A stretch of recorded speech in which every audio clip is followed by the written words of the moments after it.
Remember back in 2020 when we were all quarantined in our homes? There was a cultural phenomenon that happened back then called Tiger King. I remember seeing everyone on the internet making memes about the show, so I thought, might as well give it a watch. I was completely shocked when I saw that one of the main characters, Bhagavan Antle, had Yogaville as a huge part of his backstory. They even did a spin-off a couple years later that exclusively talked about Bhagavan Antle, his victims, and their relationship to Yogaville and Swami Satchidananda. When I watched the Doc Antle Story on Netflix, I was speechless because at this point, I was seeing people I knew on my TV giving testimonies about teen pregnancy scandals at the place that I called home. The show was a huge part of me beginning to deconstruct my relationship with Yogaville. Today, I am honored to be joined by Joan Cichon. Joan was interviewed in the second Tiger King documentary because they witnessed how the community responded to Bhagavan Antle, an adult, impregnating an underage girl. On this episode of Surviving Satchidananda, Joan is able to give us more information than she had time for on the Netflix platform. But she doesn't just tell us more about Bhagavan Antle and how Swami Satchidananda uplifted him. She also helps me answer a question that I've been asking myself for years now, which is, how did I and so many others stay at Yogaville when we could clearly see that it was a toxic and harmful environment? Joan's perspective on how the teachings of yoga are able to be weaponized helped me understand this more. This is the last episode of the first season of Surviving Satchidananda. We have a lot more planned in the future, but before then, I want to thank you for listening this far. If you want to learn more about the dark side of Yogaville or get notified when Season 2 airs, go on survivingsatchidananda.com. This is Brianna Patton. Thanks for listening. Oh, fabulous. Thanks for coming on today. But it's interesting because you asked me how I got involved in integral yoga, and it made me think of the beginning of how I got involved in integral yoga, and then again, what brought me out to the ashram after such a long period away. And they're actually both the same, life crisis, which I think is what brings most people into a seeking mode. And when I first got involved in integral yoga, I was 18. I was in New York, and it was a turbulent time in the world. It was in the late 60s, but it was also a turbulent time in my life, and I wasn't sure what I was doing or why I was doing any of it. And I didn't really have a reason to keep going. And in my younger years, I had already attempted to stop my life. Obviously, it wasn't successful, but it wasn't the answer to what to do with my life. And so I got involved in integral yoga because a friend of mine, it had changed his life. And I thought, well, that's pretty dramatic. Let me give it a try. And so I started going to the Integral Yoga Institute in New York and became active in the organization, not just as someone who came and took yoga classes. I got involved being a receptionist and became initiated into yoga and got a mantra. I wanted to learn how to deal with my mind so that it was working for me rather than against me. And yoga was a fabulous purveyor of that opportunity. When I first got involved in yoga, it was always presented by Swami Satchidananda, who is the founder of integral yoga, as the science of yoga. It was a philosophy, not a religion. That was our goal, to have peaceful, easeful, useful lives. And I credit my entire life, the success of my life, to the teachings that I learned at integral yoga. So it is a core of my being. What were your early interactions with Swami Satchidananda like? Oh, they were very cordial. He was casual. He was obviously the teacher and the leader. People were very respectful of him, but he wasn't above. He did normal things with us. He would sit in a chair and talk to us like a human being. He wasn't presented as this man on a throne. And I noticed actually over the course of time, the chair that he sat on or the platform that he sat on a cushion or whatever, would get taller and bigger and more august in its I know, because presence. I was about to say it was definitely my job to bring out the throne every Oh, yeah. Yeah, every yeah. Saturday night at Satsang. We put his portrait on his throne. So I was like, at Exactly. one Well, point they started putting him in a it throne didn't start as a throne. It started as a as a pillow. cushion. That's how it started. And so it was much more like a university professor that you admired very much and honored the teachings, but he wasn't a god. When he presented the teachings, he would do it with a great deal of humility. He would say, look, this is something that worked for me. Try it. If it works for you, great. If it doesn't, we'll find something else. And he would have satsang every week, and we would listen to what he had to say. People would ask questions. I noticed the questions became much more tell me what to do later on at the ashram than they were initially at the beginning of integral yoga. They were much more how can we deal with these issues in our lives? They were more inquisitive than asking for prescriptive answers to specific questions like what kind of soap should I use or what should my thoughts be when I kill a mosquito Were people question. asking what soap to use? Oh, darling, yes. It became absurd, I thought, after a while. And the longer I worked there, I was receptionist. I did things, coordinating meetings and things like that. But Shanti came to me and said that Swamiji said that she should train another secretary in case she's sick or can't do, he needed more than one person to be able to do things like make appointments because his secretary also cooked for him and kept his house. So I was basically going to be trained to maintain his laundry and cook. It started out, I was washing his socks by hand. And I remember thinking to myself, I wonder why his socks are washed by hand because I assumed the rest of his clothing was done in a washing machine and ironed like, regular people do. And it occurred to me that it was done sort of as a training thing. And I thought, there were people who wanted a piece of his hair or, the food that he didn't eat that was from his plate was given out as prasad, as blessed food. People still And carry around his bath water.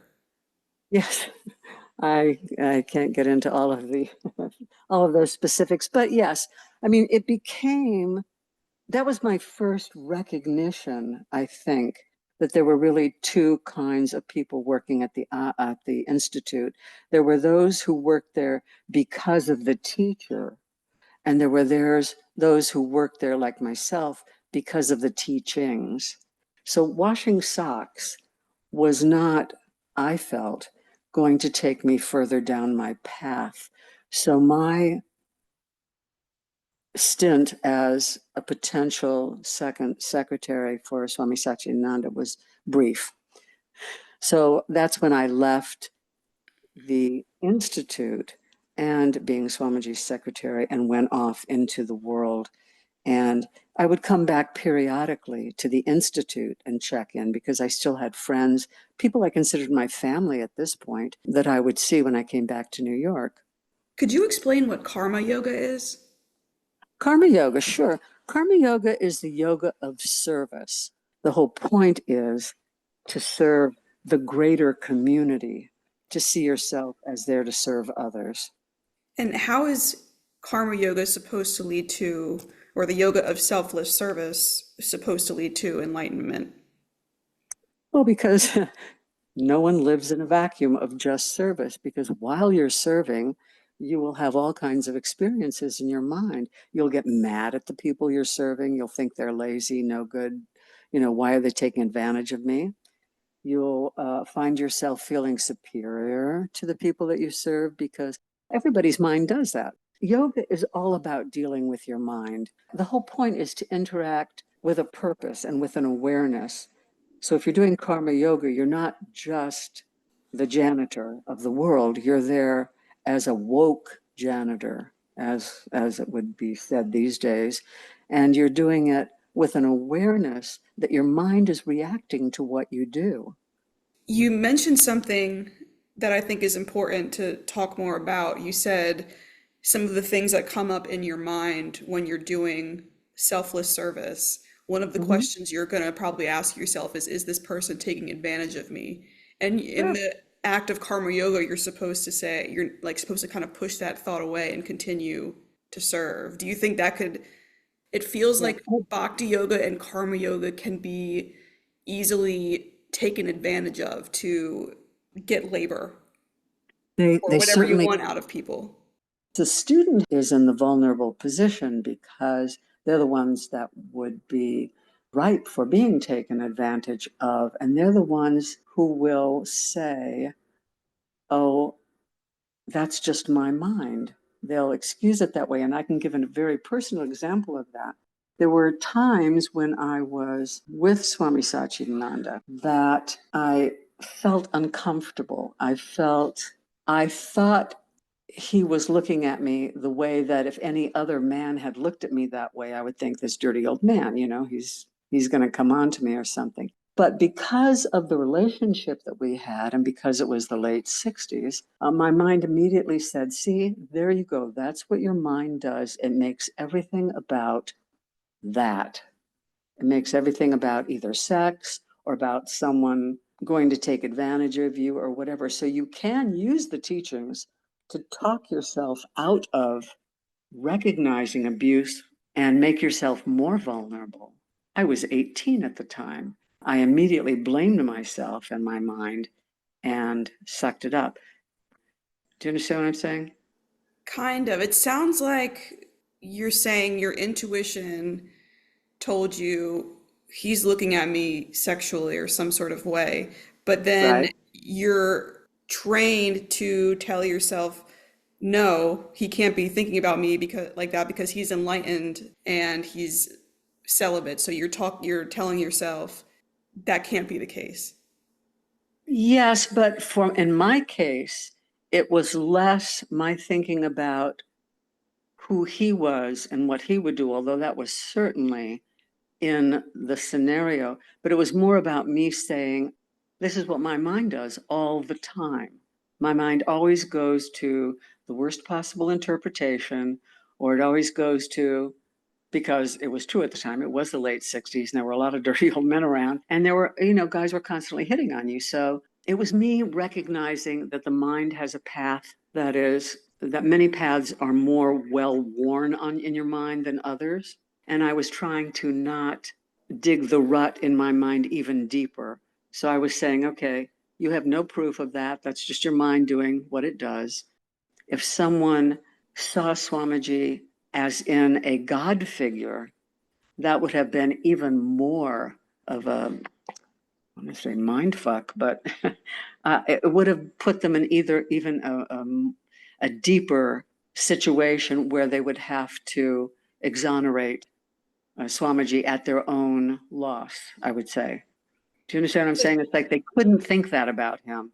So it would have to be, I'm not understanding the situation, or or maybe he's looking at me to give me an opportunity to see how I would respond to that.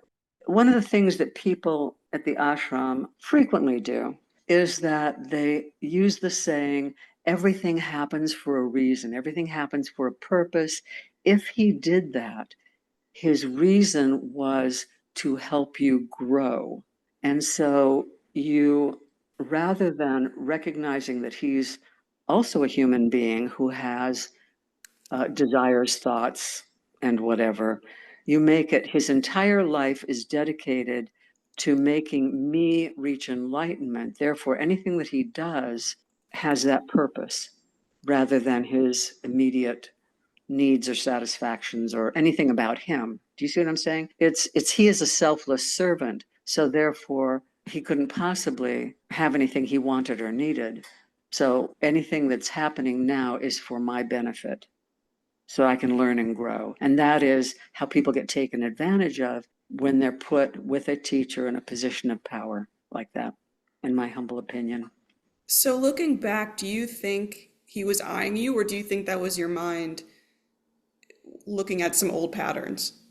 That, I think it probably was what I thought it was. He was evaluating my potential for a possible sexual partner now that I know that he was having sex with students. But at the time, I did not know that. So for me, it was a foreign concept. So of course, I thought it was my mind. And how did you get treated for asking questions? I remember you saying you got kicked out of meetings. How are How you was my treated approach? for asking questions? Yeah, how was my approach to life viewed at Yogaville? It was not viewed positively. Um, I was always considered, let me say, a black sheep of the white sheep at Yogaville, just because I was not devoted. I was not a devotee of Swamiji. I was a follower of the teachings. There were full-blown people who thought that Swami Satchidananda was God. And I don't just mean that in a figurative way. I mean it literally, that he is God. And so they were not open to any questioning or any lightheartedness about Swamiji.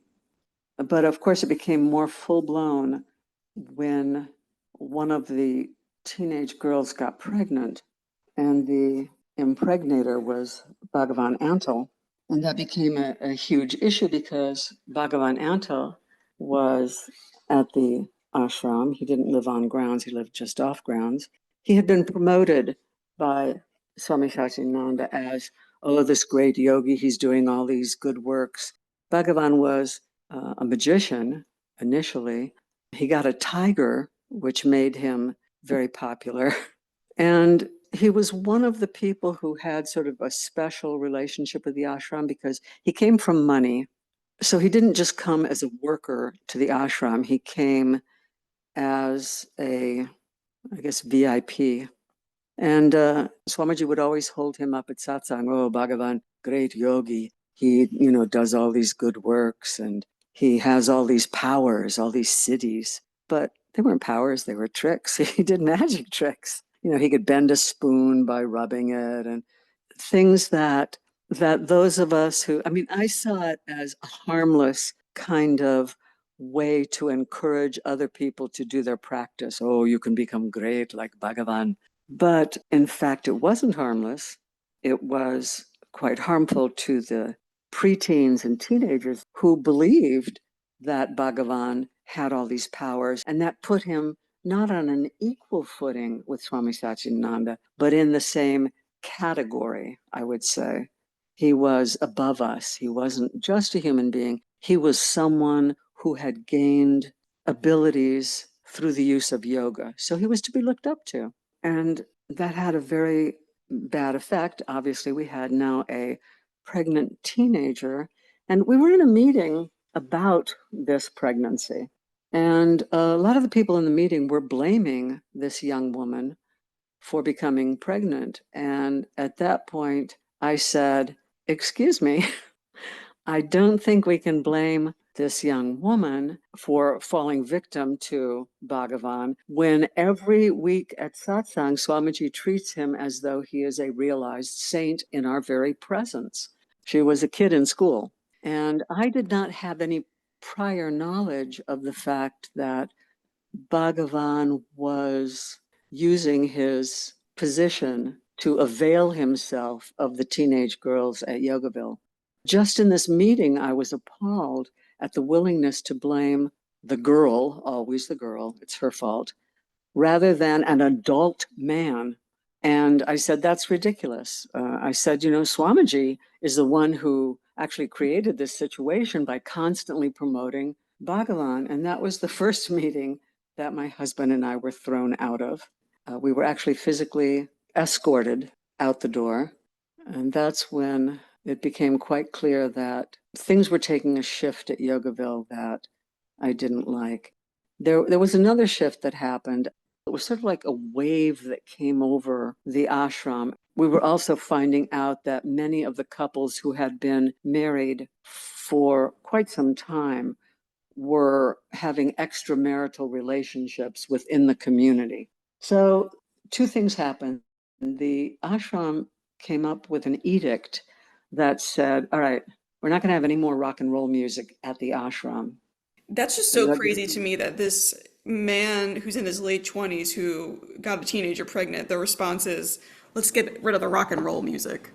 Yeah. Yes, rock and roll music, as we all know, is the devil's tool.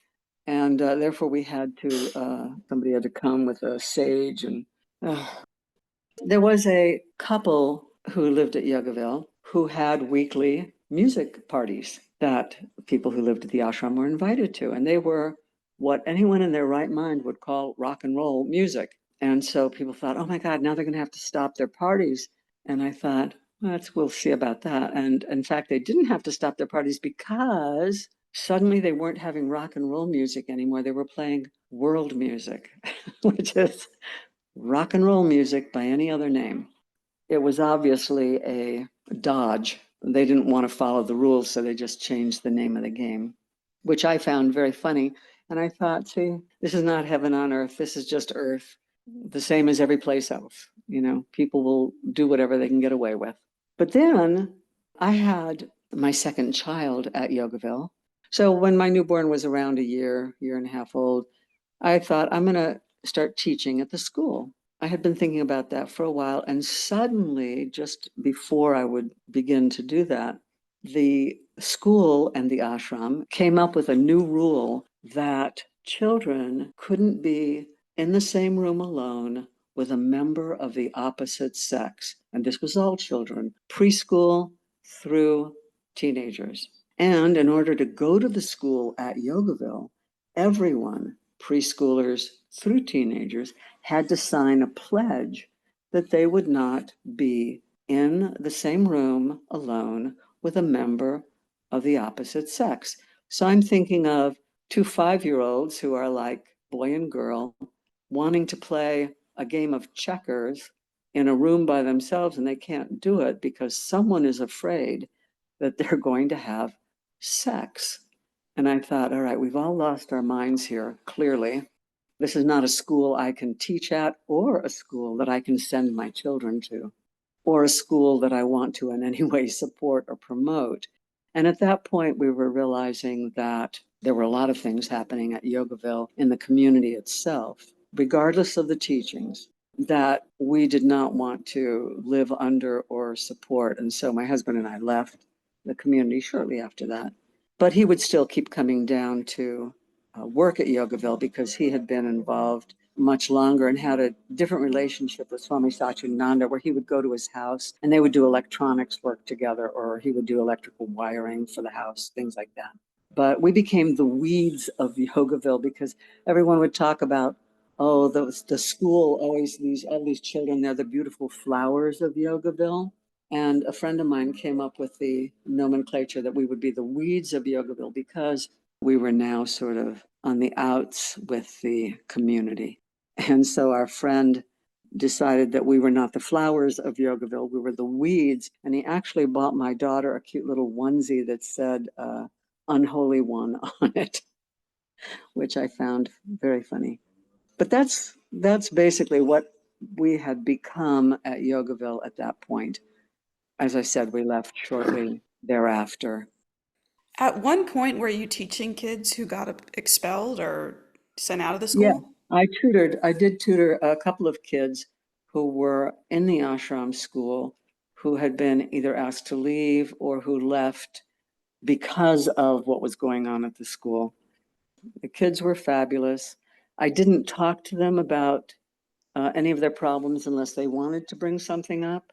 My idea was just to provide a stress-free environment where they could keep up with their learning and be supported in that, and encouraged, and not have to deal with all the nonsense that they were already going through. So I avoided introducing any of the nonsense into that environment because I figured they came to me to get away from that and to just continue with their learning, which was, like I said, I tried to just provide a safe, secure environment for that. So I wasn't using that opportunity to gain any information or become a sounding board for them primarily.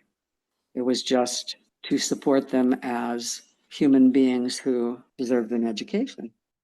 We've been hearing a lot from former students of the Yogaville school that there was abuse happening there. I think it was episode 3 of this show where we have Chai and he talks about being tied to a tree and like being kind of suffocated by his teacher. But there's another former student who talks on a podcast about this type of behavior that was going on. I want to play you this excerpt from Radha Metro. She has a podcast called One Answer Yoga, and in this she talks briefly about her experience at the school. Hey, one more weird thing. No, can you hear that? Slapping on the knuckles. Yeah. Like stuff that happened to us? Yeah. I mean, Excuse me, give me one more. so yeah, one of the things that happened to us was, here we are, little vegetarian kids, but they were teaching us discipline and like overcoming your mind. And so, sometimes we'd get broccoli from the garden and it would have worms in it, or the rice would have, like maggots because it had just been sitting too long. Yeah. And if it was cooked into the food and the kids complained about it, they'd say, no, you have to eat it.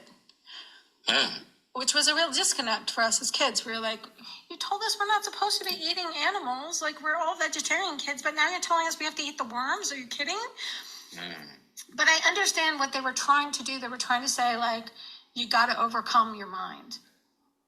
So that's just another example for the listeners of what was going on in this school. I'm wondering, did any kids ever come to you and tell you that stuff like this was happening in the school? No, they did not. And I'll tell you one thing, that as soon as I knew she was going to say that, because Radha and I have a different way of interpreting many things that happen at the ashram. And I mean, Radha grew up there from a very young age, so she doesn't have, and she's there now, she doesn't have a lot of world experience outside of that world. The school is particularly a difficult thought for me because one of the teachers at the school, the primary teacher at the school, was the guy who first introduced me to yoga. He had been the guy that you could get drugs from at school in Florida. As I said, they tend to present the children as the saints, the little angels, the flowers of Yogaville, which would have been for any normal human being incredible pressure to be an embodiment of the teachings when you're just a kid trying to figure out how to, be a kid. So I had that going on at the same time, but I have that personal connection to the school, which makes me sadder to hear about some of the things that happened at the school. I was already, like I said, dumbfounded by having preschoolers sign. I said, how is a preschooler going to sign? Well, they can't. Their parents will sign for them. Well, then what does that even mean? A preschooler doesn't even know what it means to not be alone in the same room with someone of the opposite sex. They shouldn't be alone in any room. I mean, they're in preschool anyway, so they should be being watched. They're babies. Sorry, I'm starting to rant now because it is an emotionally compelling situation whenever you involve children. It's Infuriating. But it sounds like you were trying to give the kids kind of a safe space away from that. Yeah, I felt compelled to be a safe space where they could just come and be. If they wanted to talk to me about something, they could, but I never asked them any questions about it. I would say, how are you doing? But I never specifically asked about anything that was going on. And like I said, I was not in the hub of all of this. I found out about almost all of the school nonsense after the fact. Was not something I was aware of until I heard about the pledge, and then I said, yeah, this is not a school I can support. But I knew nothing about any kind of abuse, or would never have considered teaching and or having my children go to that school. So it was not, I guess to the families whose children were in the school, it was not a secret. One of my students, I know I got just because he was struggling with reading. And so I assisted him in that. but the others came because of specific issues with the school. My focus was not, primarily about the school. Yeah, but I mean, you knew some, I mean, the vibe, I guess, was off if you're understanding that these kids need a reprieve or Yes. a safe Yes, no, space. I understood why. Like I said, the kids who came to me because they were having problems at the school, I understood their specific situation, Okay, yeah. but I didn't know the full scope of what was happening at the school. I had no idea that they were being forced to eat maggots or anything like that. I would have been appalled. I would have definitely been in somebody's face about that because that's just who I am. Yeah. Tying somebody to a tree, suffocating them, no. That I would have, yeah. I did not know about any of those things until the podcast, until Yeah. your podcast. So, Yeah, well, I hope um, we have more people who went to the Yogaville school who would like to come on and share what their experience is like there. I know there's a lot of people who have either come forward or talked about this behind the scenes, but I just hope more people can feel confident enough to talk about what happened if well, here's yeah. the problem with that is that it's not just that people don't want to talk against the school. Hmm. It's that you're talking about an entire community. It's sort of like coming out and saying your father sexually abused you. Yeah. It's not that it's not something that you think people should do, but then there's the whole, but it's my father and what it'll do Hmm. to my family and what it'll do to my extended family and what it'll do to the community. It's a whole, it's very difficult. For me, things are much more black and white, or not Yeah, black and white, but especially they're much because more. you went there on your own choice. You weren't born into this. Exactly. I wasn't born into it. It's not as emotionally wrenching for me. The reason that I came to the ashram and that I came to the IYI, those were emotional issues. Those were me dealing emotionally with my life. So my emotions are only pulled in, like I said, when I think of my friend, the teacher, and I hear about these things that he was definitely involved in, being, like I said, one of the key teachers there. That brings me pain because my thoughts of him are he's a good person, he's a loving person. I remember when he taught preschool at a regular school. I mean, he was very loving and giving, and that is so beyond my thinking about who he could be. And Mhm. yet I know people who can do bad things have to believe that they're not bad. And they have to believe it's like all the crusades and all the murders that are done in the name of religion. It's like without religion, you could never talk somebody into killing that many people unless God wants it, is behind it somewhere. For me, that's my Yeah, no, understanding. we spoke with someone who was involved in integral yoga and has a PhD in psychology now, and they were talking about this, how Swami Satchidananda, and when we talk about sexual offenders grooming their victims, but you also have to groom yourself to believe that it's okay for me to do this thing that I know is wrong. Definitely. That is a fact.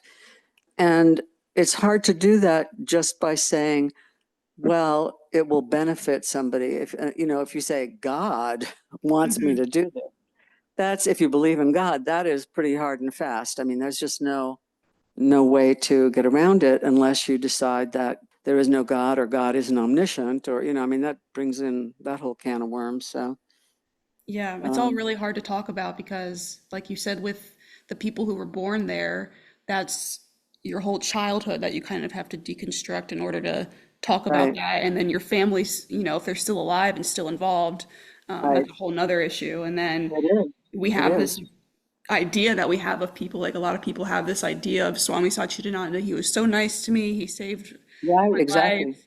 I can't believe he did this. And like your friend, which you're saying that right, you're like trying to understand how this happened. You're like, he was right, great. And right. It's how like could he have people been who involved in like this to school? People who live next to Jeffrey Dahmer or something, they go, he was always such a quiet neighbor. He was polite to me, you know. Well, yeah, of course. I mean, people aren't, if you're a serial killer or if you're, you know, Genghis Khan, or, you know, you're somebody who wants to conquer the world, if you're Donald Trump, you don't go to the people who you need and behave badly. When Swamiji is interacting with the people who are his devotees, he is God, and he behaves in a godly manner.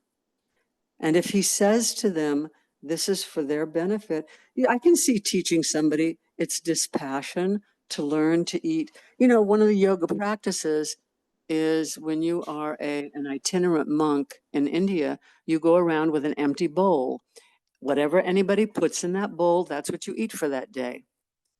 So coming from that background, and coming from a background where people actually do eat bugs, But it's Swami not Satchidananda was part of the Brahmin class. He was very wealthy. I understand that, Yeah. but that's not the training, that's not the teachings. He let you leave the Brahmin class, supposedly, when you become a monk. When you become a monk, you leave the world. Now, did he still have the privileges of a Brahmin? Certainly. He had people coming and visiting him all the time who would bring money, who would bring gifts, who would bring everything. Cars, yeah, everything, planes. But the idea is, you know, and people would say, oh, but he just does that. I mean, that's just for show. He's above all that. He doesn't really care because he gave all that up. When you take the vows of being a monk, you give all that up. And of course, people who take the vows at Yogaville often frequently give all their money up too, and they give it to the ashram. How did people rationalize? Because I remember hearing that too about the cars and the different things. They would say, oh, he's enlightened, so he's not attached to it, so it's fine. But how do you do that with the hand washing socks? Why I would have been asked to wash his socks by hand? Well, what do you tell yourself in that moment? Because you're thinking, all of his other Well, clothes are washed in the washing machine. Why am I washing these socks?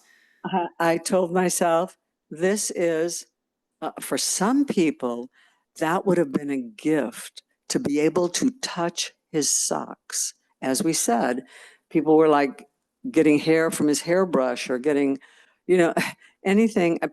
I have been given a sock of his as a gift to put on my altar. Again, totally inappropriate for my form of yoga, but for some people, it's a holy relic. It's like, for example, I walked the Camino de Santiago in Spain. It's a walk, you go over the Pyrenees from France, you walk across northern Spain, and you end up on the west coast of Spain in a city that has the relics of St. James. For some people, that walk is a holy pilgrimage. Every step is a gift from God to have whatever experience they have. And so every experience they have is God gave them this experience to learn something from. It wasn't that for me. It was a wonderful walk. I loved it, but it wasn't imbued with that holiness. The same is true with, I can wash somebody's socks. I grew up hand washing laundry. We were poor. I remember putting laundry in the bathtub and stomping on it to wash it and then wringing it out and hanging it up. So it was a thing for me, but it wasn't a holy experience. It was, oh, he wants his socks hand washed. I can do that. For all I knew, they were just good socks and he didn't want them to get, you know, caught on a zipper or something, although he didn't wear anything that had a zipper. But So, what's your relationship with Yogaville like now? I go to Yogaville whenever I visit the East Coast to see my friends and people that I still consider to be my family.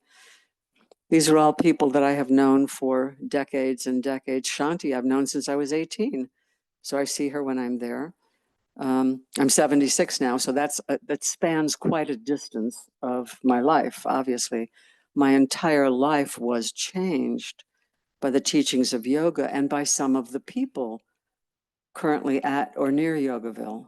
So I always go there. I have my husband's cremains are there in the Memorial Grove. Our dear friend, my kid's godfather, Gopal, his cremains are also under the same tree. So I go visit the tree and, freshen it up, whatever. I see my friends. I go shopping for some people who can't shop. I take walks with other people who are there who want to take walks, and we just reconnect. People who live nearby but off grounds, I go and visit them also. Because my one daughter still lives in Charlottesville, so I'm in the area and I always take that opportunity. Sometimes I go for lunch. They do have wonderful food there. Yes. That is one thing. One thing they have always had is an excellent food. No maggots, no worms. Oh God. So, but Despite- you've been very vocal. I mean, you were even on a Netflix documentary talking about all this stuff that was going on, even in the 70s. You were always one to point out things that you thought were unjust and wrong. What is that like going back to Yogaville and they know you've already gone on a national platform or international platform to talk about this? Is anyone like upset with you when you go there? Because I feel like I would not be welcome at Yogaville just because I'm doing this, but you still go back there. No one rolls out a red carpet when I come, but I've always been this way. It's not like I'm not a turncoat. I didn't suddenly leave the fold. I've always presented Yogaville for what it is, as a place that is not heaven on earth. It's just people trying to live a yogic lifestyle. And that was not always appreciated either, but I never tried to present myself as anything other than a weed, as it were. So some people are practitioners of yoga and they always smile, say, "How are you doing? Give me a hug." They may think I'm a turncoat or a traitor or that I shouldn't have done what I did, but they don't necessarily treat me badly for it. And other people just don't talk to me, but I'm never put in a position where that's an obvious fact.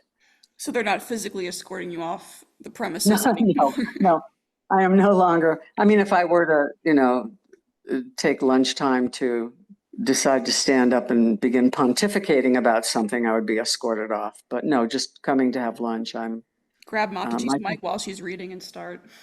Yeah, that's right. My $10 is as welcome as anybody else's.